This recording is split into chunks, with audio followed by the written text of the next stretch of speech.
je peux pas mardi, je pourrais pas, Laurent, mardi. Arrête, Jules. Non, mais je sais pas, jusqu'à jeudi, au moins jusqu'à jeudi. Sinon... Oui, arrête! On se rappelle, Laurent, ok. Tu entends ce que je te dis? Mais c'est dingue, ça. Tu entends ce que je te dis?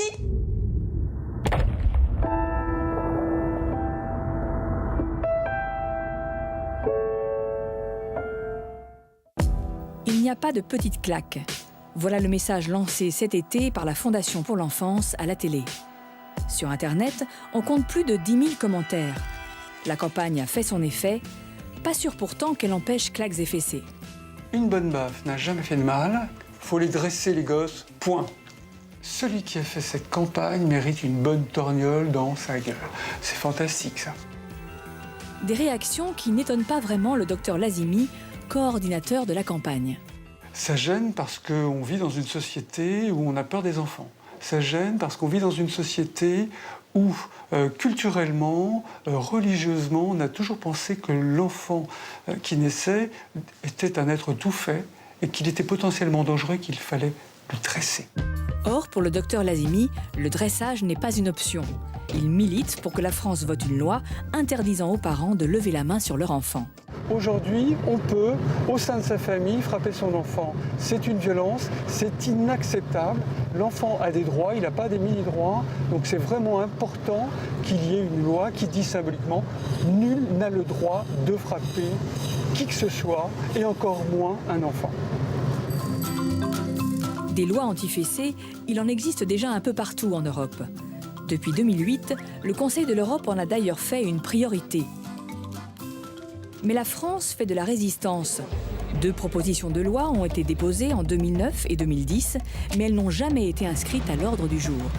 Mais aujourd'hui, le docteur Lazimi est optimiste. Il vient rencontrer une poignée d'élus qu'il espère bien convaincre de s'engager.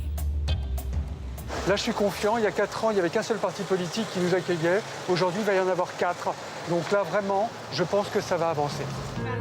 Autour de la table, l'auteur des 2 premières propositions de loi, l'ancienne députée UDI Edwige Antier, 2 députés de la majorité, une élue Front de gauche et une représentante du PS. On est à votre disposition, comme conseiller technique. Il y a énormément d'arguments scientifiques. Pendant plus d'1 heure, les participants affûtent leurs armes. Les 2 députés s'engagent à présenter un nouveau texte de loi et ils s'avancent même sur un calendrier. Il faut effectivement qu'on avance sur le sujet et qu'en fin d'année, on puisse avoir au moins une réponse positive des différents ministères et qu'on puisse, disons 2014. Ce serait quelque chose de tout à fait raisonnable. Et vous pensez que la majorité serait prête à suivre? Eh bien, je l'espère. Je suis optimiste de nature et j'essaierai de convaincre. De la conviction, il va en falloir. Dans l'hémicycle, il reste encore pas mal de réticences. Que penseriez-vous d'une loi interdisant la fessée? Moi, je crois qu'elle est inutile, puisque de toute façon, aujourd'hui, dans le code pénal, il y a suffisamment de dispositions pour réprimer, je dirais, les sévices.